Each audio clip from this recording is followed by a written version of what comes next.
climate change affecting roads, organizing the community to help with the soil erosion to protect the infrastructure, the physical infrastructure, so that farmers can get to market for to sustain themselves economically.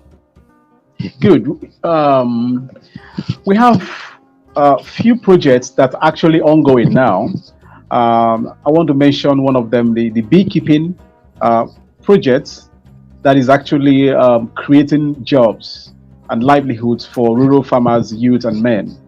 And that project is very active, and the success story is amazing.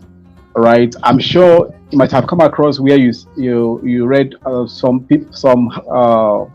packaged honey and all that. Those who have moved from harvesting now, we taught them how to brand their products, right, and then market it. So you could see the journey since 2018. The beekeeping project had been moving on and gradually making a right impact. So that is one of the projects. Then we have the Seed to Wealth, where we are teaching rural farmers on how to practice sustainable agriculture, and then trying to create alternative source of livelihood. One of the working strategy we have in Rural Watch Africa initiative is creating alternative source of income.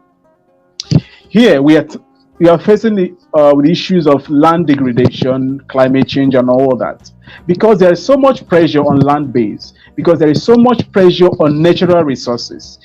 People who live in rural areas, they are largely peasant farmers.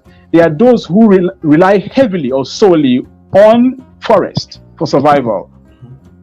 All right. So there's so much pressure, but we are not trying to see if we are working on restoring forests that are degraded. Mm-hmm. What do we do now to prevent further damage? Mm-hmm.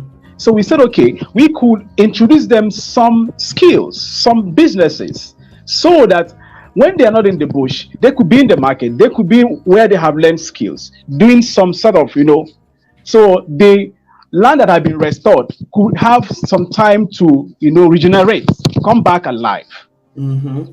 For instance, if the Uzos family or the wife have been a businesswoman who had something, who had a skill at that time, she could be by that time she'll be able to at least have a clean cooking stove.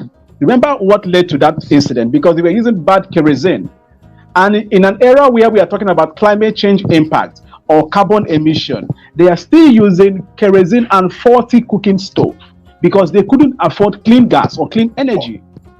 But when a source of livelihoods or alternative source of livelihoods, they will be able to naturally afford clean cooking stove, Sure. thereby preventing such disaster from occurring in the first place.